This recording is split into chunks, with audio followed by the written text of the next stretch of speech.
կալուգացի Սամոյի լեզուն պտտվում է պարգևավճար ու աշխատավարձ բառերն արտասանի։ Այս բարդը իրոք աչքից լավ չի հասկանում ինչ ինչոց է այս երկրում։ Ասում է 1 դրամ աշխատավարձ եմ ստանալու, պարգևավճար չի լինելու, այս չի լինելու։ Ուժեղ տղա, որ այդքան ուժեղ ես, որ այդքան տենց Forbes-ի ցուցակում ես, դոլարային միլիարդատեր ես։ Ինձ կարաս ասես օրինակ Հալիձորի մանկապարտեզի վրա քո հեծը 250,000 դրամ հավելագրումը խի է արել։ Այ մի դրամ ստացող տղա։ Կամ ասենք Շամբի միջնակարգ դպրոցի վրա 130,000 դրամ ավել հոսանքի փողը խի եք գրել։ Թե կարող է պարզվի, որ այդ միլիարդները տենց են կուտակվել, հա։ Կարող է տենց բան պարզվի հանկարծ։ Կարող է պարզվի, որ այս հավելագրումներն է պատճառը, որ են բազան ընդհանուր հաշվիչների թվաբանության կորել է հանկարծ մի օրում։ Ուժեղ ու հարուստ տղա մանկապարտեզի վրա ավել հոսանքի փող գրող չես։ Ինչ ես նստել տենց ուժեղ մեծահարուստի դիրքերից խոսում։ Եղածը Հալիձորի մանկապարտեզի վրա հոսանքի փող հավելագրող չի։ Կալուկացի ուժեղ տղա, երեգենի չէիր ասում, իրանց պետքա մարդիկ աղքատելնեն, որ 10,000 դրամ թոշակը բարձրացնեն, էս չես համաչում։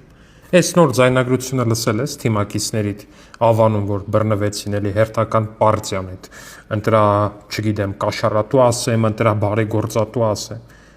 Այդ շալվար մալվար էին էլի բաժանում իրար, ասում է նոր շալվար կտամ, կկարճացնես քո ակովա, մի հատ սպորտային շոր կտամ, 50,000 ուսմանդ վարձից կմուծեմ։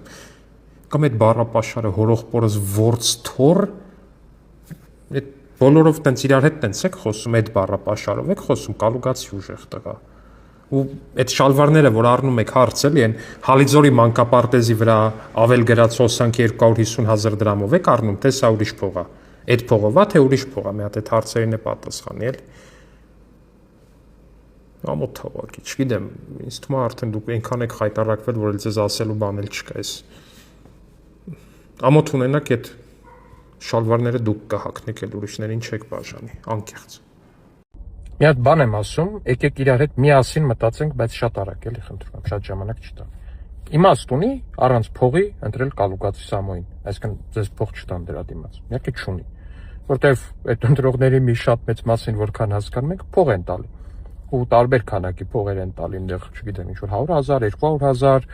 անտոկոս վարկ, այս մեկ փող են տալի մի խոսքով։ Ինչ իմաստ ունի ինչ որ մի բան անել ձրի, եթե դրա համար վճարում են փաստացի, կարակ վճար ստանանք դրա դիմաց։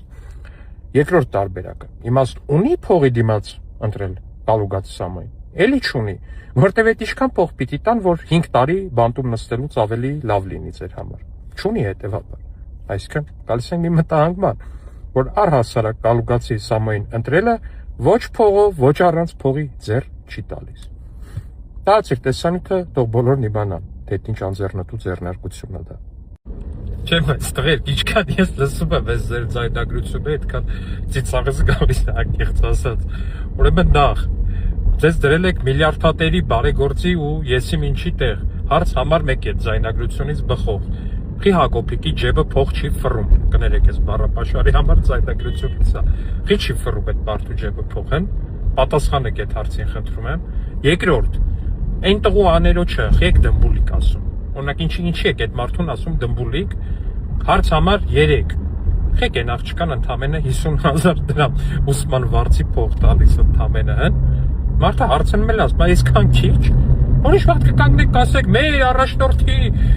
հաշվի համարին 1 միլիարդ ավել փող անց։ Բխեք այդ աղջկան ընդամենը 50,000 տալի այդ 1 միլիարդից տղեկ։ Դրա ազնվությունը ո՞րն է, էլի ուզում եմ հասկանում։ Ու վերջապես վերջը այդ մենակ այդ մի մանկապարտեզի վրա ասում եմ Հալիձորի մանկապարտեզի վրա 250,000 ավել փող եք գրում։ Խեք այդ մարդկանց ընդամենը 50,000 վարձի փող տալի, հա։ Ուժեղ տղերք։ Երեք արտերկրում բնակվող մեր հայրենակիցներին զգուշացրեցի, որ եթե նրանք ընտրակաշառքվեցնեն, նույնիսկ երբ արտերկրում են, մեր ծառայությունները իմանալու են դա եւ գիտեն, եւ երբ որ նրանք Զվարթնոց օդանավակայանից կամ մյուս անցակետերից մտնեն Հայաստան, անմիջապես ձերբակալվելու են։ Ինչ արեց դրանից հետո մեր լրատվական դաշտի մի մասը, այն մասը, որը, ինչպես հայտնի է, օլիգարխների ձեռքի կրճոններով է սնվում, այսինքն ծախված է։ Սկսեցին մեկը մյուսի հետևից քննադատական հոդվածներ գրել, թե հասեք, այս ինչ է կատարվում։ Ռուբինյանը վախեցնում է։ Մի հատ կեղտոտ թերթ կա, հատկապես կեղտոտ, որ նույնիսկ որոշել էր, չգիտեմ ինչի, ոսկեղենիկ հայերենը թողնել մի կողմ եւ գրել էր Ռուբինյանը ստրախ է գանյատ անում։ Չգիտեմ ինչի հնարավոր չէր գրել, ուղղակի վախեցնում է, բայց ինչեւ է։ Բայց ես մի բան եմ ուզում հասկանալ, այսինքն ինչ չպետք է վախենան, հա, ընտրակաշառք վերցնողները։ Սիրելի ծախված լրատվամիջոցներ, կարող գիտեք սա 2017 թիվն է, ասենք ձեր սիրելի Սերժ Սարգսյանի կամ Քոչյանի կամ Կալուգացի օլիգարխի եղբոր իշխանավորման տարիներն են, երբ որ ընտրակաշառք բաժանողը կամ վերցնողը չպիտի վախենա, որովհետև իշխանության հրանգով է դա անում։ Ձեռ եք առնում։ Այո, ես վախեցնում եմ։ Բոլոր ընտրակաշառք բաժանողները եւ վերցնողները պիտի վախենան եւ պիտի իմանան, որ նրանք բռնվելու են, ձերբակալվելու են, ձև չունեն։ Իդեպ, բոլոր այն լրատվամիջոցները, որոնք կաշառք եւ ապօրինի վարձատրություն են ստանում օլիգարխներից, նրանք էլ պիտի վախենան, որտեղ նրանց հետևից գալու են։ Վախեցեք։ Արդեն գրեթե օր չկա, որ Կալուգացի օլիգարխի թիմակիցները չբռնվեն ընտրակաշառք տալու վրա եւ այսպես շարունակվելու է, հատակ բոլորը բռնվելու են։ Ամեն երեկո գրեթե հրապարակում է հակակոռուպցիոն կոմիտեն ձայնագրություններ, որտեղ լսվում է, թե ինչպես են նրանց տասովշիկները, ընդ որում նույն այդ մարտիկներն են, ովքեր ժամանակին հանրապետականի համար էին տասովկա անում, հետո Քոչարյանի, ինչպես են նրանք այդ ձայնագրություններում խոսում ամենավատ բառերով։ Սրան նրան ընտրակաշառք տալու, շլվար եւ ժակետ, ժիլետ փախցնելու մասին։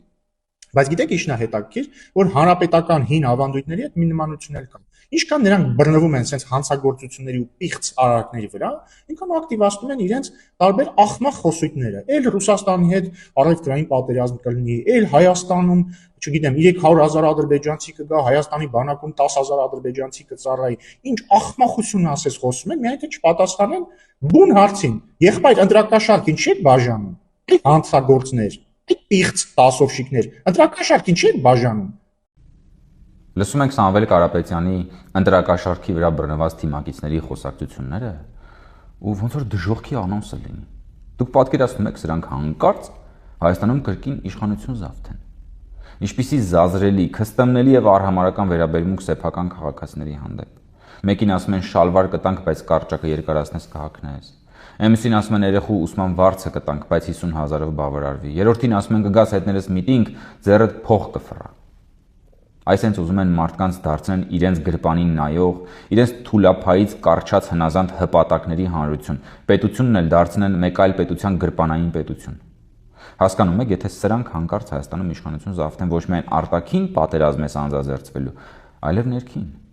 Այն օլիգարխների ջարդարար ջոկատներն ու հրոսակախմբերը, որ 18 թվականի հեղափոխությունից հետո մտել են պատվալներ,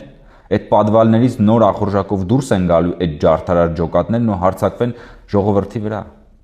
եւ հասարակությանը ծվեն անեն ներսից։ Բայց մենք դա թույլ չենք տալու եւ դուք ճաղերի հետևում երկար մտածելու ժամանակ եք ունենալու ձեր տխուր վախճանի մասին։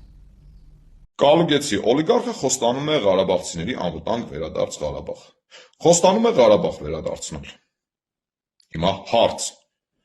ում հաշվին է Կալուգեցի օլիգարխը վերադարձնելու Ղարաբաղը։ Ում երեխաների հաշվին է Կալուգեցի օլիգարխը վերադարձնելու Ղարաբաղը։ Դասալիկ Գերդաստանի, բանակից փախած եղբոր որդիների, թե բանակից փախած սեփական որդիների հաշվին։ Բա որ ասում ենք սրանք նոր պատերազմ են բերելու Հայաստանին։ Սիրելի ուսանողներ, սիրելի երիտասարդներ, այս ռելով դիմում եմ ձեզ եւ ուզում եմ հիշեցնել, որ երբ որ դուք համաձայնում եք, որ որևէ մեկը փոխհատուցի ձեր ուսման վարձը, էական չէ որքանով, եւ դրա դիմաց տալիս է քաղաքական խոստում, այն է քվեարկել որևէ քաղաքական ուժի, համարվում է նույնպես ընտրակաշառք։ Եվ սա քրեորեն պատժելի արարք է, որը ենթադրում է 5-ից 7 տարի ազատազրկում։ Սիրելի ուսանողներ, մի վաճառեք ձեր ձայնը, մի վաճառեք իշխանություն ձևավորելու ձեր սահմանադրական իրավունքը։ Գիտակցեք այն բոլոր իրավական հետևանքները, որը կարող են ունենալ ձեր այս քայլերը։ Եվ սիրելի ուսանողներ, ուզում եմ հիշեցնել, որ խորհրդանական ընտրություններով դուք ձեր իշխանությունը արտապատվիրակում եք քաղաքական ուժերից որևէ մեկին